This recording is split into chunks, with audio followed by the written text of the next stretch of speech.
Good morning, ladies and gentlemen. Welcome to Gachagua TV, the tallest man in Black Africa.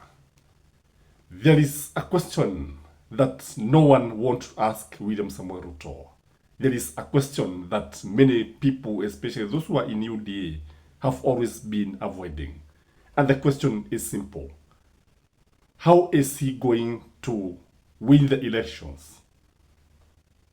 How? There's still another question.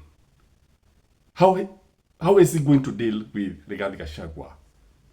And when I heard that Kabogo, the new ICT CS, had tried to talk to Gachagua before he was impeached, and Gachagua stood his ground that Mlima usiguswe, I asked myself, after watching Kabogo's interview on Citizen TV, I asked myself, is it God who wanted Gachagua to be impeached? What do you think, ladies and gentlemen? Because if you ask me, it looked like it is God who wanted Gachagua to be impeached. And why would God want Gachagua to be impeached? Number one, if you look at Gachagua has turned out to be a spirit. He has turned out to be a monster. He has turned out to be a person who is so powerful, so influential, and his message, his word, even his telephone conversation is exciting the whole crowd. I want you to watch briefly and tell me whether this is not a spirit. Watch Gachagua speaking to people of Ebu through the phone when they were burying a Buddha Buddha guy. Niseme pole sana kwa familia ya Lewis na marafiki zake, watu wetu wa bodaboda na watu ya Embu kufuatia ajali ya barabara. Huyo kijana wetu akaaga dunia. Nataka niseme pole na niseme mmefanya vizuri sana kuja kumfariji na kumsaidia. Hiyo ndio tabia yetu kama watu ya Rema. Mmoja wetu akipata shida tunakuja kumsaidia. Kweli.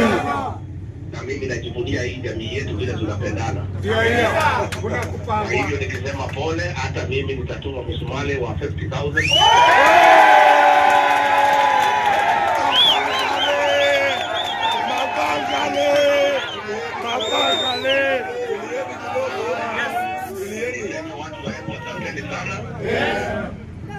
Kwa msimamo wenu. Mnaheshimika sana kwa Mlima na kwa Kenya kwa jumla.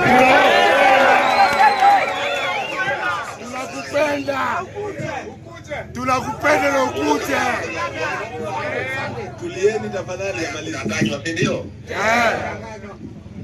Na mimi niseme kama hii system ya SHA ikikuwa ikifanya kazi, huyu kijana angesaidika, si ndio? Na mambo hiyo ya uongo ya kusemekana SHA inafanya kazi, watu ya Mungu mmekataa.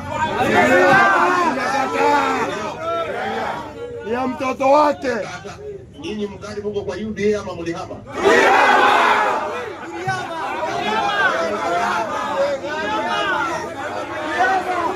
Tuko mapangale. Mapangale.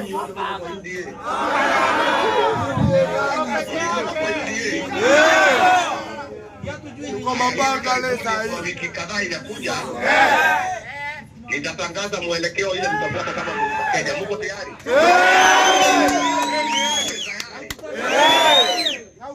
Na mwelekeo yako ndio mkuu mjidile. Ndio mko mjidile. Ana kaona. Na mmoja mjidile bio na mmoja hapata mmoja. Anawe. Hata wewe. Mungu awabariki.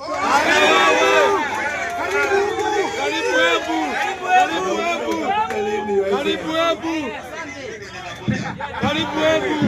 Utakuja lini? Ukinialika nitakuja mwezi huu.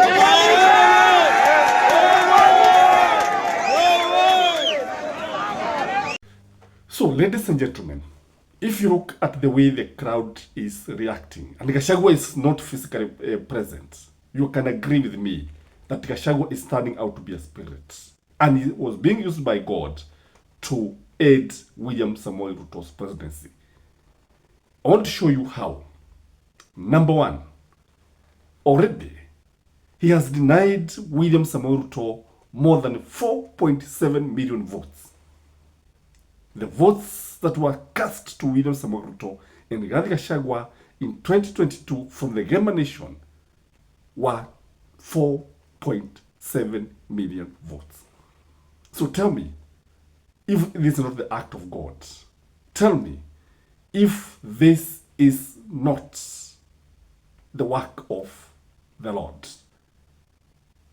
And when you look at it, that's why I'm asking whether people are asking William Samoei Ruto how he's going to win the election. Number two, in my view, Gachagua has been united by God with Stephen Kalonzo Musyoka.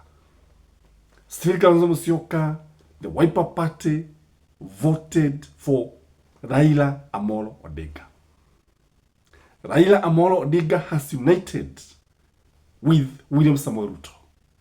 But even after uniting with Raila Amolo Odinga, the votes for Raila Amolo Odinga cannot compensate the 4.7 million votes lost from the Gemma Nation and more than almost 1.8 million votes from Wiper that were given to Raila Amolo Odinga.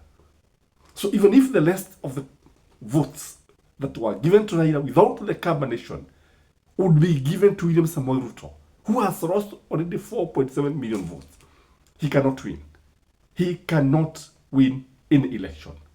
So this is the work of God. Again, look at it now. Comes Fred Okengo Matiang'i. William Samoei Ruto and Raila Amolo Odinga are denied all the Kikuyu, no, all the Kisii votes. Nyamira and Kisii, I think Kisii has is it 0.7 million votes, something like that, and the other Nyamira, I think 0.4, 0.3, 0.4. Then you add the other Kisiis who are in other counties, and you see Matiang'i is now uniting with Gachagua and Stephen Kalonzo Musyoka, Eugene Wamalwa, and so on and so forth. When you look at all this, Gachagua is a uniting factor. Then the hostility between Rigathi Gachagua and Uhuru Muigai Kenyatta comes to an end. In fact, I also understand that Jeremiah Kioni is very worried. He's very much worried.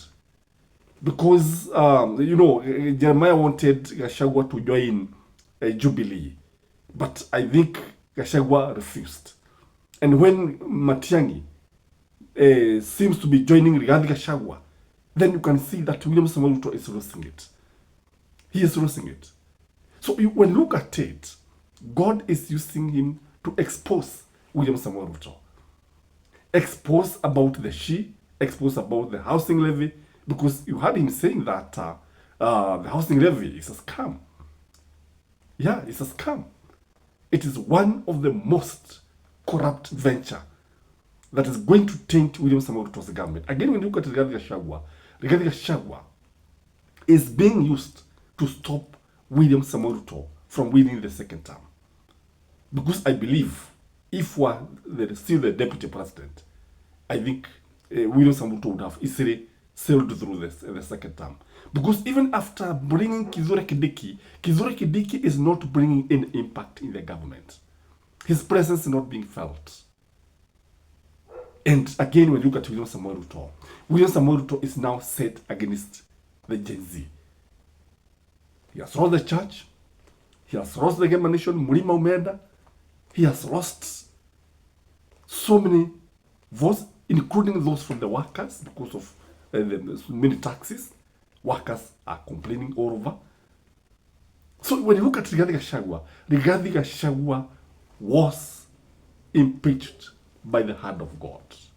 I don't know what you think, ladies and gentlemen, but I would like maybe if you are close to William Samoei Ruto, ask him this question that nobody wants to ask him. How are you going to win the 2027 general election? Bye-bye.